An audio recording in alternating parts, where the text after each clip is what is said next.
سید جاوید حسین شاہ صاحب رحمۃ اللہ علیہ کے ساتھ ہماری رفاقت تقریباً 60-65 سال سے ہے۔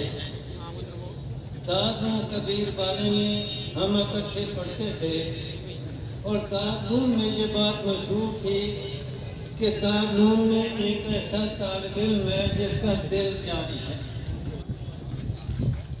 اور ذہن اس وقت یہ اساتذہ کرام بھی کہا کرتے تھے تو سب کا ذہن جاتا تھا حضرت سید جاوید حسین شاہ صاحب رحمۃ اللہ علیہ کی طرف۔ اور کئی اساتذہ کو میں نے دیکھا کہ حضرت سید جاوید حسین شاہ صاحب شاگرد ہیں لیکن ان سے وہ دعا کرایا کرتے تھے۔ اسی طریقے سے فارغ ہونے کے بعد دارالعلوم میں مکتب پڑھاتے رہے۔ اس کے بعد بھی الحمدللہ اخیر تک ہمارا تعلق ہے۔ حضرت کی یہ جدائی صرف ان کے خاندان کے لیے نہیں بلکہ حضرت کا اپنے